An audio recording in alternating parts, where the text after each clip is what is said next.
Oh, this should be good. Let's get it. Do you miss it? The order. I miss the idea of it. But not the truth. The weakness. Yeah. There was no future there. Damn right. One must destroy in order to create. We have to prepare for the worst. And hope for the best. nerdrotic.com. Greetings, you over 863,000 practitioners of common sense and the 40% who haven't subscribed yet. Just a few short days ago, Disney Star Wars got some really bad news. The Galactic Star Cruiser at Disney World closed forever. A black eye for the House of Mouse, and it's such an embarrassment that even the Access media is finally starting to ask what went wrong. Well, that answer has been the same as it's been for almost a decade. Kathleen Kennedy. Unfortunately for Lucasfilm, but fortunately for us, the bad news doesn't end there. The permanent closure of the Galactic Star Cruiser comes just a few days prior to Ahsoka's finale dropping. And coincidentally, we just learned a couple of days ago through the Nielsen's that Ahsoka's ratings are dropping. Right out of the top 10 overall and down to number 5 in streaming originals behind shows like The Wheel of Time and being completely destroyed by One Piece. And Disney stock is dropping to a 10-year low. But not to worry, because Ahsoka, prior to the finale airing, already won an award. Was this award for the most effective brainwashing of a dwindling fan base? The most historic achievement of failing upward by an incompetent female executive destroying a beloved intellectual property created by a man? No, believe it or not, it was an award for Women. Lucasfilm wins big. Ahsoka earns the Sophie Seal of female empowerment. And now that Ahsoka is quickly approaching its conclusion on D+, the Critics' Choice Association's Women's Committee is recognizing the show for its female-driven storytelling written by a man or someone who identifies as a man by awarding it the Sophie Seal of Female Empowerment in Entertainment. What the hell is that? Let's find out. A press release on Monday confirmed that Ahsoka is the latest recipient of the Sophie, which celebrates outstanding new films and television series that illuminate the female experience and perspective through authentically told female-driven stories. What? According to the statement, Ahsoka received a perfect score in the numerical formula that the organization uses to determine if new titles, which are nominated by the CCA Women's Committee members, are eligible for a Sophie. This includes having a prominent female character arc, giving female characters at least equal screen time to male characters, well, no problem there with Ahsoka, having female leads behind the scenes, and passing elements highlighted in the Bechdel test. Ahsoka received a 10 out of 10 score, and I'm not going to argue with that. So well done. Ahsoka won an award for women simply existing in a TV show. The Force is female. We all knew that, but here's the problem. It was a joke. Alison Bechdel. The Bechdel test was a joke. I didn't intend for it to become a real gauge. Anyway, when we last checked in with Ahsoka, we were following the adventures of boring women in space in search of balls that will lead them to a ring, which is called the Eye of Sion, which is totally not supposed to be confused with the Eye of Sauron, but don't worry, the Lord of the Rings ripoffs are just beginning. Our award-winning girl bosses are on the hunt to track down the last remaining toxic males in the Disney Star Wars universe. You gotta give Kathleen Kennedy and Dave Filoni credit. They are thorough in their abject failure. It's another female lead. Oh my gosh. So what's happened since then? Previously on Star Wars.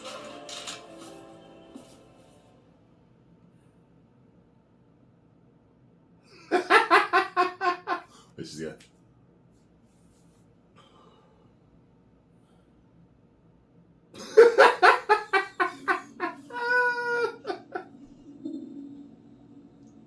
You really believe that?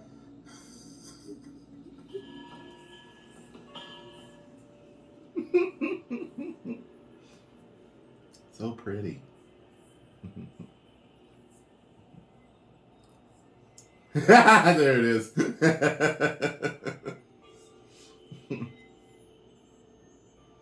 Did she do that in Clone Wars and Rebels all the time?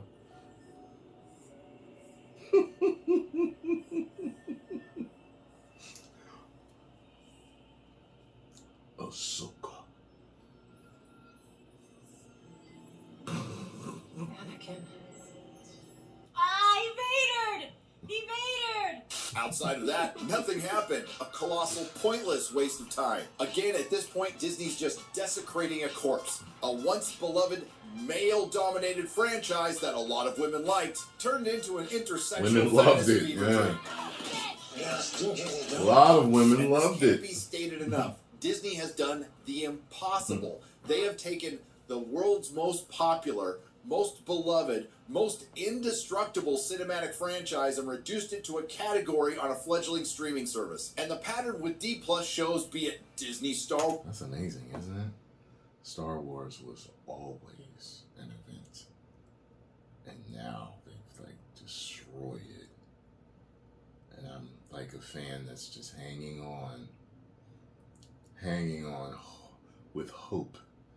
Hope that they'll turn this damn ship around, no pun intended, and get things right. Loki's starting off good, so maybe it'll filter into everything else. We'll see. Star Wars or Disney Marvel repeats again and again. Starts out with hype, the keys start jingling, and it's followed by disappointment. Please, it was my fault. Sonny, it was my fault. I hit him. I started to fight with him. Please, Sonny.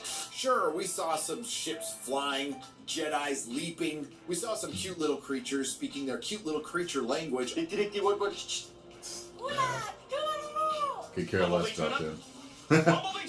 Also, fake YouTube reactors can make their excruciating reactions. Get up, come on, I can see you there. Cool, a new creature. I know, it's so exciting. I love Star Wars. Very cool.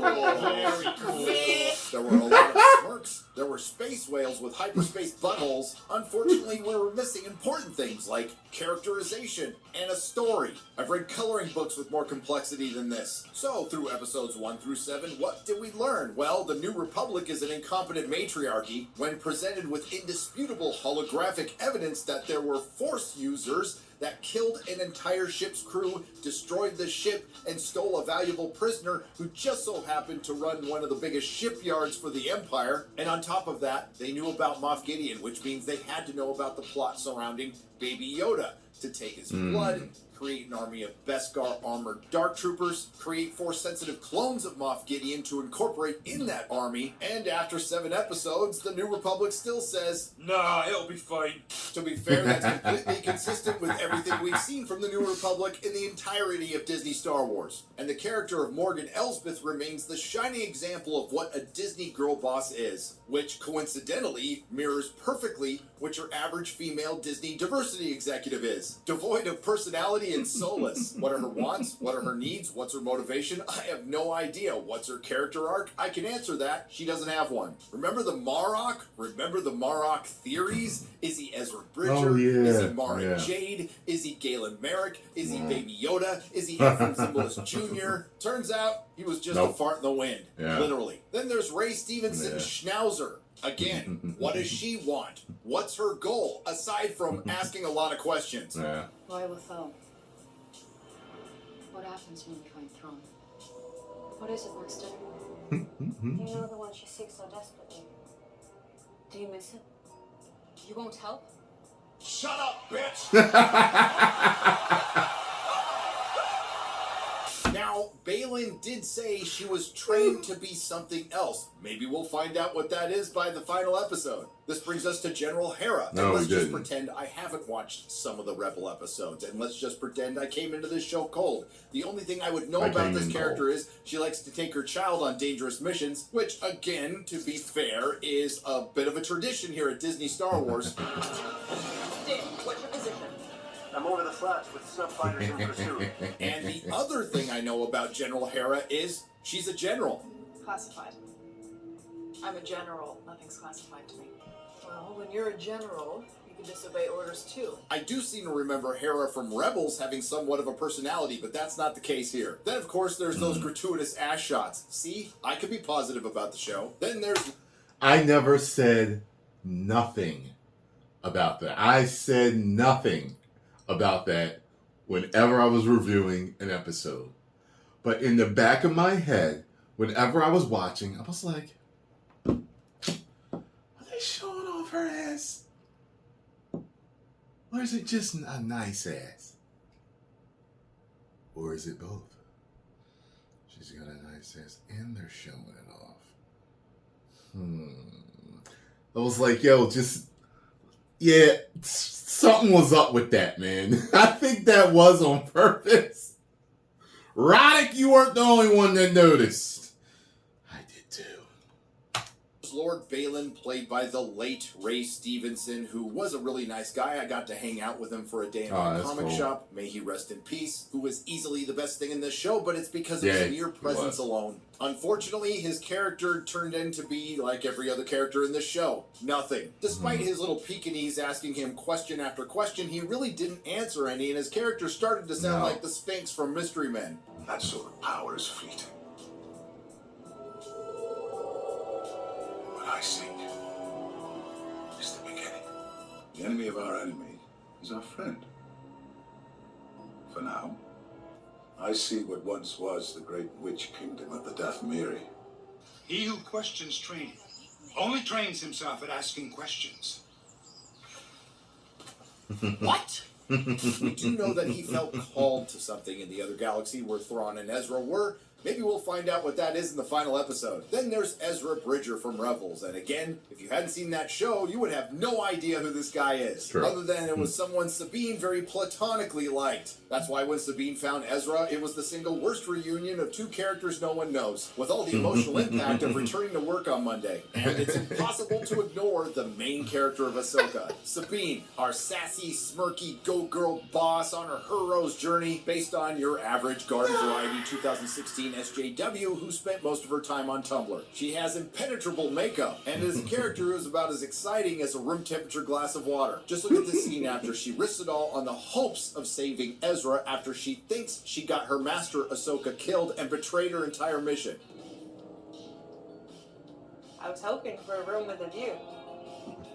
Again, she thinks her master Ahsoka is dead, and she couldn't give a crap. And no, there has been no reference at all, not even a wince, since she was stabbed in the gut with a lightsaber. Now, once again, if you haven't watched Rebels, who the hell is Sabine? What does she want, outside of finding her very platonic friend Ezra, which she has done and doesn't seem that excited about? Well, let's keep in mind that this is Mystery Box bullshit, and Sabine is on the hero's journey, so we will most certainly get our answer in the final episode. This show is called Ahsoka. Unfortunately, our titular character is one of the worst things in it. She likes chasing balls, her lightsaber ability is less than stellar, she really doesn't like showing things like emotion or doing anything like changing a facial expression. She does like to cross her arm. All of these, anything that was Star Wars after Lucas misses the dynamic, poetic balance of danger and elegance of lightsaber battles like George's. You know, like the way he did with the prequels were just, you know, and this stuff is, it's almost like a slight mix of George and old school, but it just doesn't hit like George's prequel lightsaber fights. And I don't know, you know, I think that maybe they miss a lot of the speed of a lightsaber duel from the prequels. Most Star Wars fans will agree that the prequel lightsaber duels are the best. They miss the speed. And I don't know if it's the training of these actors or they just don't have the skill. Because I've seen female martial artists move in blinding speed with bows and swords and stuff. So I know it can be done. It's just whatever. Arms, and as much as I hate to say this, Rosario Dawson was completely outdone by the younger version in the pointless flashback. Yes, the show is named after Ahsoka. Yes, Ahsoka is in it, but it's not about Ahsoka. But we did find out Jedi can get knocked out and float in an ocean for half a day without drowning and have a 10-hour dream about Anakin. that other Jedi can hear. Well, you know that big bad Grand Admiral Thrawn from the now defunct extended universe, and he also appeared in Rebels that everyone's been looking for this entire show? Well, in the 6th episode of an 8-episode series, Ahsoka finally finds Thrawn. How? She travels in the mouth of a space whale. And let's not forget Thrawn, from the EU anyway, is the most brilliant of the Emperor's minions. He has risen to power thanks to his tactical brilliance and cunning, and has been described as one of the most threatening antagonists in the Star Wars universe. He is an unparalleled military strategist and tactical genius who has made extensive study of military intelligence and the artwork of other cultures. Unfortunately, in what I saw with Rebels and this show, not so much. Looks like he's let himself go a little bit. As Razorfist puts it, he has the posture of a seahorse. Of course, being a male character in live-action Disney Star Wars, he has to rely heavily on a group of women, notably Lucasfilm Middle Management. The Night Sisters of Dathomir. Thrawn honors Balin's word and allows Sabine to go to find Ezra, which she does within an hour without equipment. After fighting off 5 or 6 guys, then Thrawn double-crosses Sabine by sending out Balin and his Shih Tzu to go kill them. The Master Strategist also knows Ahsoka is coming and allows her to choose her own path to stay one step ahead of her. Our heroes are reunited and Thrawn's plans seem to be thwarted, except he was one step ahead of them. He was just wasting their time while he loaded up his special packages from Space Columbia, which is interesting. While Thrawn was wasting Ahsoka and Sabine's time, the show was wasting ours. And we can't forget Anakin Skywalker. You know, the guy whose story ended in Return of the Jedi, and probably the only real character what's left of the Star Wars fandom tuned into the show to see. And like this show, it was completely pointless. After Ahsoka is defeated by Ray Stevenson, she floats for hours in the ocean and has a dream about the world between worlds, where we go down the Memberberry Highway, and we get to see a de-aged Anakin with a young Ahsoka going through things like the Clone Wars and the Battle of Mandalore. And was he trying to teach her some deep, meaningful lesson? Was there a dark revelation? Is she really talking to Anakin? Or is he just in her head? Oh, I'm sorry. I didn't care. And neither did the writers, because apparently it was just her imagination trying to talk her into living after being in the ocean for 12 hours. That's not the only cameo. Oh no, apparently Anakin created 20 training videos for Ahsoka, and there's one more Anakin cameo after this. Oh my god! Oh my god! That's a lot of Anakin. So in the Ahsoka finale, were setups fulfilled, questions answered. The reactions are so different from mine. I'm not saying that they're fake reactions, but I've told you guys from the beginning, I always will give you an honest reaction to stuff. So if you see me look at something and I'm just like, here's Anakin. It's real. Yes, I can do all that extra stuff and to get extra views and stuff. I know there's channels that definitely do that. But, you know, I just wouldn't feel real if I did that. It would feel like any popularity or views or monetary gain from that would feel fake and not really. Just make me feel like a fraud if I was like that. You know what I mean? But yeah, I had a very different reaction, which you can check out. I mean, it was nice to see him. I was like, But I was like, ah! And there he is! Ah! I wasn't doing that. Were there any major revelations? Were character arcs completed in a satisfying manner? I think I was like, answer I is wonder no. if he's going to be The her episode opens Obi-Wan. up with Morgan Elsbeth getting a promotion from the Lucasfilm management, which looks like your typical Lucasfilm job evaluation. Do you pledge yourself to the sisterhood, to the magics, to the old ways? Then they make her a fart sword, which, I'm not gonna lie, is leading up to a battle for the ages. Oh, I'm sorry, the middle-aged. When we last left our heroes, they were desperate to stop Thrawn from returning. So desperate that they're moving slowly with a bunch of snail people having a chit-chat on top of the ship. This is a point where Disney Plus Analytics dictates something needs to happen. Luckily, our heroes and male feminist ally are attacked by 2 TIE fighter pilots that find the working conditions under Thrawn so horrible, they're worse than making iPhones in China. That's the only explanation I could come up with since they decided to end it all. As Thrawn prepares to leave with his special packages from Space Columbia, the the Star Destroyer takes off as slow as the skybase crashed in Black Widow. And our heroes are out to stop them, and that's right. We've got 3 Jedis and 2 wargs. Guess who's sitting bitch? The master strategist Thrawn, who I have to remind you has an entire Star Destroyer, entire battalions of troops, entire squadrons of pilots who can fly multiple ships, who currently has a Star Destroyer, quote-unquote, raining hell on our 2.5 Jedi, and completely rain fire to defend from a ground assault from 3 people by putting troops inside. They fight some zombie stormtroopers, which might have been a good idea, but not here. Come to think of it, the zombie stormtrooper thing would have come in handy a couple of episodes ago. But all of that is immaterial because everything was leading to this ground. Trying to figure out whether I like that or not. First, all middle-aged female HR management lightsaber duel. That's right, Ahsoka Tano and Morgan Elsbeth in a duel to the death fighting like middle-aged women. And the hero's journey is complete. Screw Luke Skywalker. What you see how slow they were going? Like, it doesn't have the dynamic power and pace of the prequel battles.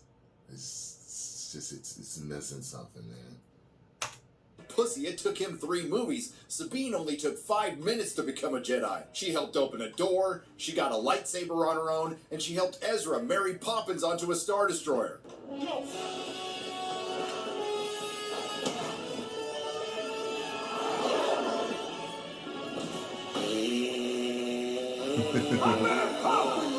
That last one might have been too many transgalactic tacos instead of the Force. Thrawn gets away, Sabine abandons Ezra on a Star Destroyer. Also, she could be with her lover.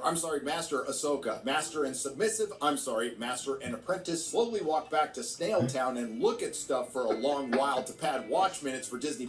Ray Stevenson's Cocker Spaniel joins the indigenous people that she just met yesterday, and both he and his little pug got a combined 0 lines of dialogue in this episode. Ray Stevenson stands on the pillars of Argonath looking towards Mordor, paying homage or outright ripping off a better story. Lord of the Rings. There's the Eye of Sion, which is totally not like the Eye of Sauron, which I know is from KOTOR thanks to Garrett, and I don't care, they still ripped off Tolkien. There's also the Wargs, Ahsoka the White, and the Pillars of Argonath. Ahsoka the White. This is what happened last night with the videos showing this fireball in the sky, and then bang, almost like some kind of explosion that we see from a war zone, and a huge plume of flame and smoke high into the air in the Oxfordshire night time. To be fair, that explosion in Oxford probably had a little bit to do with some pent-up energy from the Rings of Power as well. So, Thrawn makes it to Dathomir. Somehow, Ezra, disguised as a stormtrooper, including the helmet, while piloting an Imperial shuttle, finds the ships of the New Republic that didn't exist the last time he was in the galaxy. And Sabine and Ahsoka are stranded in another galaxy, but at least they can be comforted by our last member berry, the Force Ghost of Anakin. That's right, Anakin. Whoa! Anakin Skywalker. Oh my God! And here ends another pointless adventure from Disney and Lucasfilm on D+. Ahsoka, a show that completely ignores the real Last Jedi, so the other Last Jedi could look for another Last Jedi while being pursued by a former Last Jedi. And I still marvel that people think that Disney Star Wars is about something and that it's going somewhere. This is just the latest example, it's not. But sure, I still have some questions concerning Season 1 of Ahsoka. What was calling to Balin across the universe that wasn't the witches of Lucasfilm? Balin said he was training his little Pomeranian to be something else. What was that? What was Thrawn loading into his Star Destroyer? Why would you cast Wes Chapman from The Expanse and just make him a stormtrooper taking orders? How did Sabine become a Jedi in 5 minutes? Why didn't Ezra take his lightsaber back from Sabine? Oh, I know the answer to this one. Lucasfilm wanted to represent a man refusing to take his dick back. Why does Hera use goggles on her head that she never uses? How did Ezra avoid detection on Thrawn's Star Destroyer on a trip between galaxies? How did Ezra steal one of Thrawn's shuttles on Thrawn's Star Destroyer without being detected? How did Ezra find the New Republic ships of a New Republic that didn't exist the last time he was in this galaxy? Why did all of this happen off-screen? Since we heard lines like, "It's heir to the Empire. A long time ago, in a galaxy far, far away. Why didn't somebody say we're in the middle of some Star Wars? But Disney would like to thank everyone for consuming current Disney Marvel content and promises that something may or may not happen in next Disney Star Wars content. At this point, I don't know what else there is to say, but I have to admit, I don't think there's any better representation of female empowerment than Ahsoka. A bunch of boring women in space getting lost. And this is just the latest example of one of the biggest failures in entertainment history. Ahsoka is everything wrong with Disney Star Wars. If you like what you heard, please like, share, and subscribe. If you didn't like what you heard, I thank you for listening this long. I will see you in the next video. nerdrotic.com. Make sure you get over to Nerdrotic and subscribe. Tell them Tyrone Magnus sent you. Boy. Yeah. You know, at the end of the day, I just felt, you know, kind of a little above Matt. You know, it's like, it's all right series, you know, but it's not a series I need to see again. And like I said, after I go back and I watch Rebels and Clone Wars, maybe I'll feel better about this. But I just don't know, because there's two sides to it. What I see with fans, there are fans that have seen Rebels and Clone Wars and still don't like it. And there's some people that have seen it, you know, both of them, and they love it. So I have to see where I land at. But for what he's telling us, it seems like the ratings aren't what I assumed Disney wanted them to be. It is what it is. Post comments down below. Let me know what you all thought. If you enjoyed my reaction and thoughts, hit the like button, subscribe, and share. 10 million subscribers. Woo!